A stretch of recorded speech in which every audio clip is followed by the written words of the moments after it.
Right. Yeah? Yeah? Yeah? How close can we do it?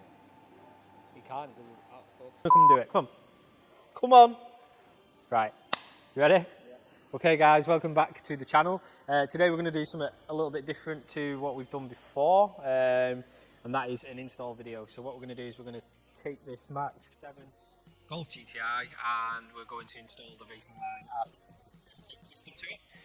So what we'll do is we'll give you a bit of a step-by-step, a walkthrough, and basically we'll put a list of the tools. We'll talk about the tools as we go along, but we'll put a list either at the beginning or at the end of the video, whichever one Habib decides is the best place for it. Anyway, so let's get started.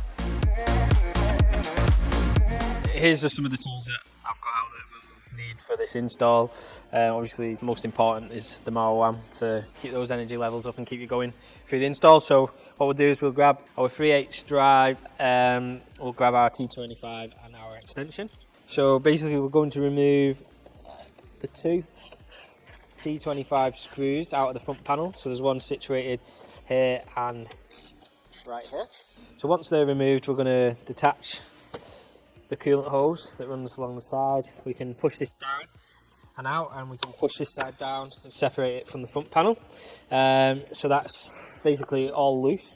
What we then want to do is take this small flat screwdriver, we put it into the back of this vacuum hose. Be careful obviously not to split the vacuum hose or break the plastic. So we're going to take that off and we'll just let it hang there for a second. We then can take our Waterhose Plies. These are, I guess, important to use the right tool on these clips because they can kind of snap back at your fingers and can be quite painful. So obviously that just hooks around the top, hooks into there.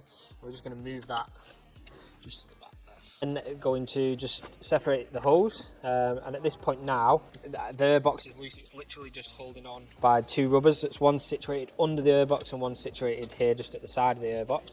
So we're going to get our hands under the air box. And we're just going to lift up and pop it off its rubbers. So now what we can do is just basically lift the airbox out. We can release this from the front panel, and obviously that can lift out as well. So you've got this little breather line that runs off from the PCV. It's got a little connector that you basically just squeeze each side. So we're just going to finger and thumb squeeze each side of that and then lift that away. So obviously now that is free from the turbo elbow. Next step, our ratchet with our extension and a T30. We're gonna, I mean, it doesn't have to be a socket, you know, on a ratchet. If you've got a T30 screwdriver, that isn't, I mean, I know this one is loose on this car for some reason, but generally it's not very tight anyway. There's two things you can do here. You can separate the pipe from the elbow, but most of the time you can twist the elbow around enough to pop it out from the turbo. So basically that is sat on 3 lugs that go into the turbo and twist and lock it into place. Basically just separate that turbo inlet pipe from the elbow. This is either a 7mm socket on a ratchet or a flat screwdriver you can use for that. It's not always in the most ideal place when it's on the car, so that's why sometimes if you can try and take that off with the elbow itself. So we've got the original elbow, the original turbo inlet pipe, the stock airbox and the scoop on the front panel. It makes me think this car's maybe had an intake before. Obviously the T30 was loose and the turbo elbow, and there should be a drain on the bottom of the airbox which isn't present either, so that's just one thing to note that you'll probably see a little differently on this airbox now to that one. So original stock turbo inlet pipe, this is the RacingLine upgraded turbo inlet pipe. You can see obviously much larger volume. That's obviously the reason it's upgraded, because the stock one's a bit of a bottleneck into the turbo airflow. In here you'll get a spare set of seals, because it's quite common for the seals. If you don't get it right on the install, sometimes you can damage those. What I normally do is I'll flick the seals just off. You remove the seals from here. Take a bit of my favourite multi-purpose lubrication. Super Lube. Is that even like the Superman tune? What's the Superman tune? How does that go? We don't know. Right, anyway, so I just apply a small amount of lubrication to the two seals. You gotta be careful what, obviously, lubrication. It's noisy.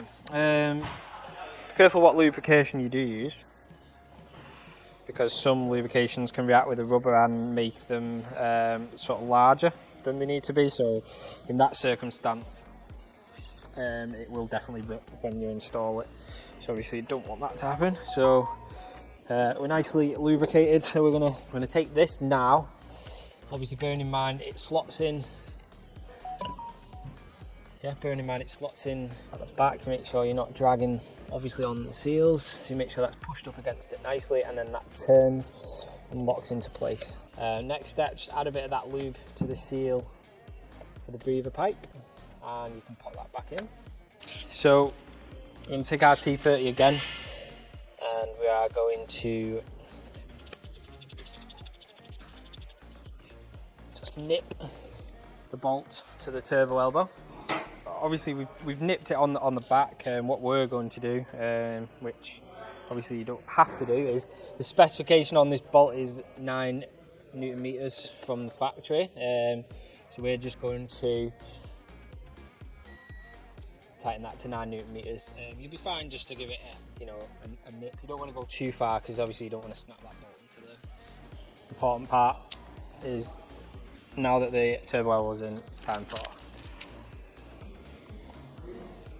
MOAM brake kit, or I say kit. There's an option for an Underroot hose. So basically, this coolant hose normally or naturally factory sits over the top of the airbox.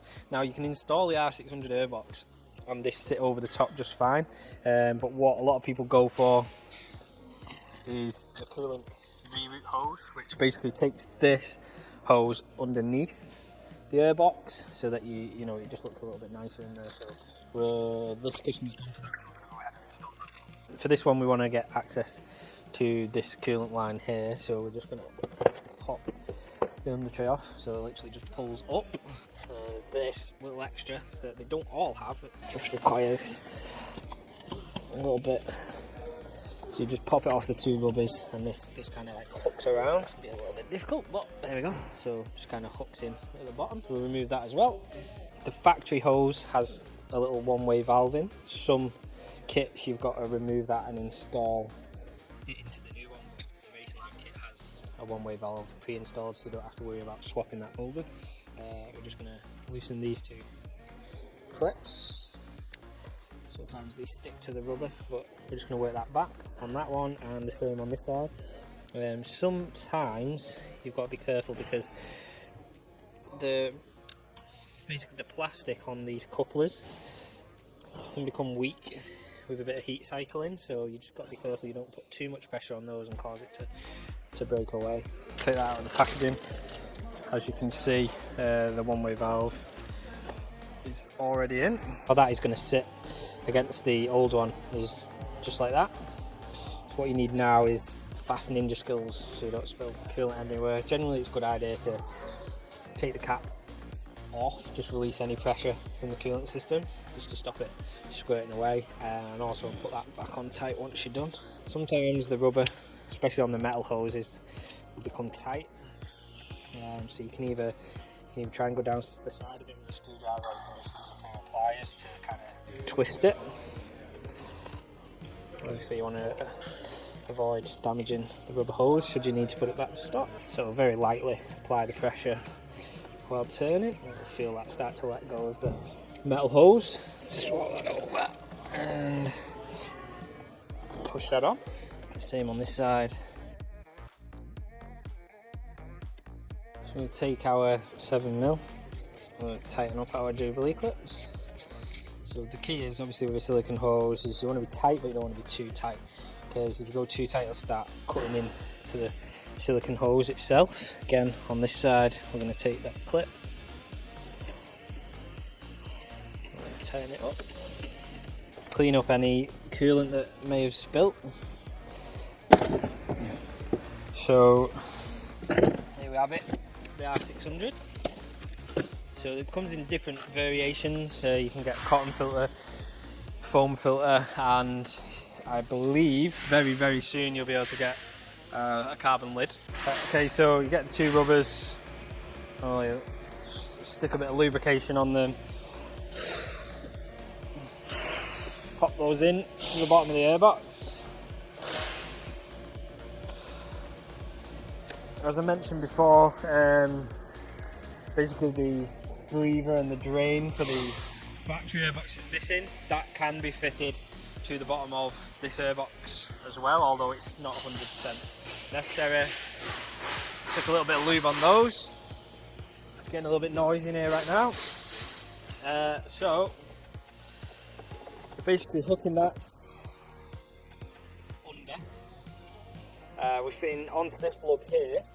Unfortunately, the other lug that it installs on is broken away, so what we'll do, it does rest on there okay, but I might see about using a screw to fix that on.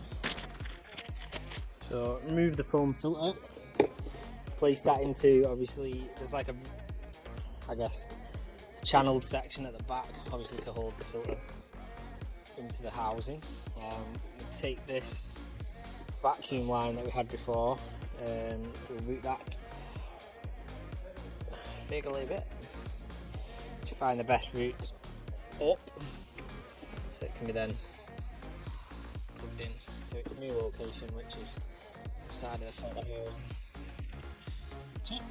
We'll take the top piece, same principle on the back of it, slide that over. If you've ever had one of these before on your vehicle, this upper cover design has changed ever so slightly. So now, instead of using the bolts supplied and this top section coming over the top, use the original Torx screw. So I think it was a little ill-informed earlier. The RacingLine kit basically doesn't come with, obviously there's an optional extra as the full package. It's just having the stock hose fitted there, which obviously fits fine. It's designed to fit to the stock components anyway. So pop that over.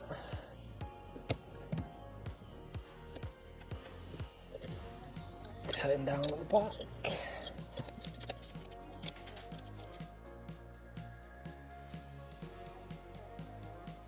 Okay, so there it is. Installed. I'm going to treat obviously the plastics a little bit with our bit of engine bay cleaner on there just to make it look a bit prettier.